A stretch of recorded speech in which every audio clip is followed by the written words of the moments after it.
Some relationships aren't just limited to duty. Some partners aren't just companions. They become brothers. The soft morning sunlight spreads across the police K-9 training academy. The air is filled with the sound of barking dogs and the sharp echoes of whistles. On the training ground, officers are conducting drills with their K-9 partners. It's the first training session for Dawson and Mailo. Dawson kneels down, looking into Mailo's eyes, one hand holding a treat, the other giving a signal. "Sit!" Mailo instantly obeys, wagging his tail. Dawson smiles. "Good boy, now watch this. Attack!" Like a bolt of lightning, Mailo charges forward, leaping onto a padded officer and bringing him down effortlessly. Dawson runs over, hugging him tightly. "That's my boy, Mailo. You're a real hero." Mailo excitedly licks his face, making Dawson laugh. This isn't just a partnership. It's a bond that goes beyond duty. On the lush green training field, a playful scene unfolds. Dawson removes his police cap to wipe his sweat, but before he can put it back on, Mailo jumps up and snatches it. "Hey, you little thief, give it back." Dawson laughs, chasing after him. Mailo darts left, then right, skillfully avoiding capture. Every time Dawson tries to grab him, Mailo slips away with mischievous energy. Finally, Dawson catches him and pulls him into a tight embrace. "You're not just a dog. You're my brother." Mailo rests his head on Dawson's shoulder, his eyes filled with loyalty. As evening settles, Dawson and Mailo sit quietly on the academy rooftop, watching the sunset. Mailo's eyes reflect unwavering devotion. In a soft voice, Dawson asks, "We'll always be together, right?" Mailo looks up at him, then licks his hand. Dawson smiles faintly. "I knew you'd say yes." A cool breeze drifts by, but the warmth of their friendship makes everything else fade away.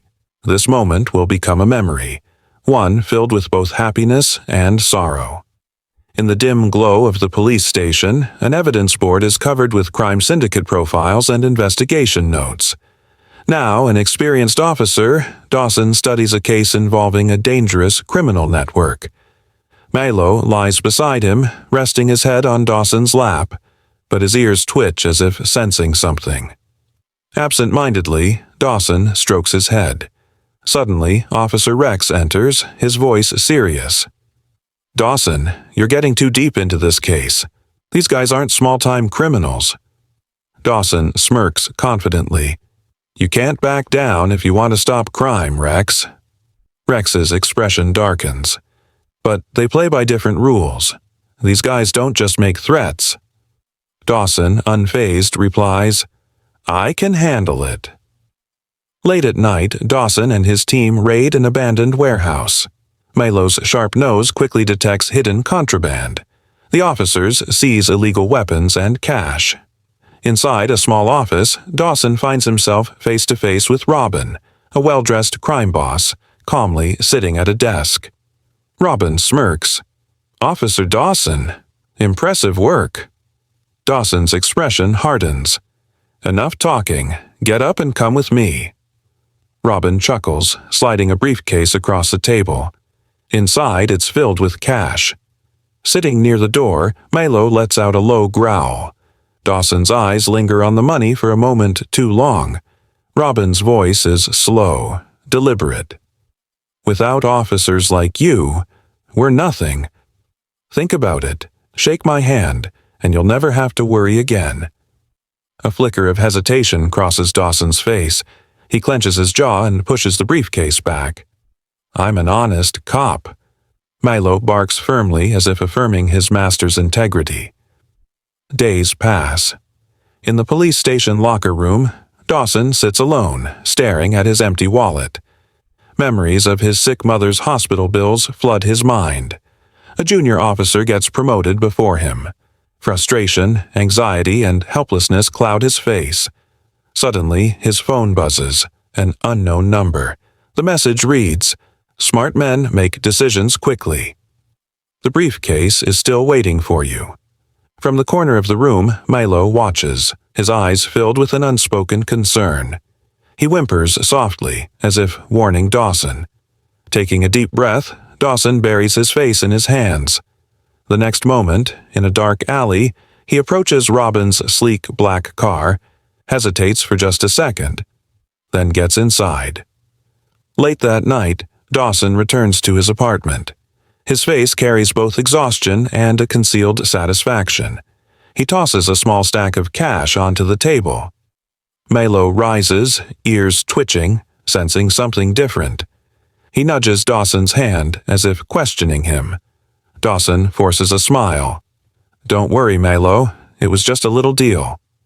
Mailo lets out a low, distressed whimper, then slowly steps back. For the first time, Dawson's most loyal friend doesn't trust him. Milo's proud gaze is now a silent accusation. He no longer recognizes the man who was once his closest companion. Inside a dark warehouse, Dawson stands with his hands in his pockets, surrounded by armed men. A bag full of money rests on the table. In a corner, Mailo is chained, his ears twitching anxiously. Robin smirks and slides the bag toward Dawson. "This is your reward for loyalty, Officer Dawson." Dawson hesitates for a second, then firmly grips the bag. "No one can stop me now." Mailo growls lowly. Something in him is changing. Robin chuckles. "Even your K9 knows you've changed." Dawson avoids his gaze. Suddenly, police sirens wail outside. Red and blue lights flash through the warehouse windows. Officers storm in, led by Rex. "Surrender, Dawson! Hands up!" Robin's men draw their guns and a firefight erupts. Mailo pulls against his chain, barking desperately. He looks at Dawson, his master on one side, his duty on the other. For the first time, he doesn't know where he belongs. Dawson grips his gun tightly, his hands trembling slightly. Time seems to freeze. Then, a gunshot rings out. Dawson fires at his own team. The bullet grazes Rex's shoulder. Officers dive for cover. Milo's eyes widen in shock. He pulls at his chain with all his strength, but as he looks at Dawson, something inside him shatters. His master is no longer the man he once knew. The officers return fire. Robin's men fall one by one. Robin tries to escape, but is surrounded. Bleeding but furious, Rex glares at Dawson. "Drop the gun, Dawson. It's over." Dawson takes deep breaths, shame flickering in his eyes. Mailo whines, pleading silently. Finally, Dawson gives in. He drops the gun. Two officers step forward, cuffing his hands. As Dawson is led away, Mailo breaks free, rushing to him. He licks Dawson's face desperately as if begging him not to go. Dawson looks down at him, voice broken. "I'm sorry, Mailo." But the officers pull him away. Mailo tries to follow, but an officer holds him back. The courtroom is silent. Dressed in a prison uniform, Dawson stands in the defendant's box. The judge's voice echoes. "Officer Dawson, you are not just a corrupt cop. You have betrayed your oath. You are sentenced to 10 years in prison." Mailo, now sitting with his new handler Rex, watches from the front. His tail doesn't wag. His eyes hold no joy. Dawson turns slightly, locking eyes with Mailo. "Do you still want to stay with me?" Mailo whimpers, trying to move forward, but Rex holds his leash firmly. Mailo digs his paws into the ground, desperate to reach Dawson. The judge continues. "From now on, Mailo will be under Officer Rex's care."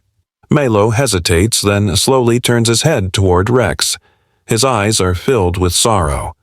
As Dawson is led away, Mailo lets out a heartbreaking howl. The courtroom falls silent. Dawson turns one last time. Mailo still sits there, unmoving, staring at the door where Dawson disappeared. A single tear falls from Dawson's eye. Mailo lowers his head. The only sound left is a quiet sigh before everything fades to black. Crime doesn't just separate a man. It separates him from the ones he loves.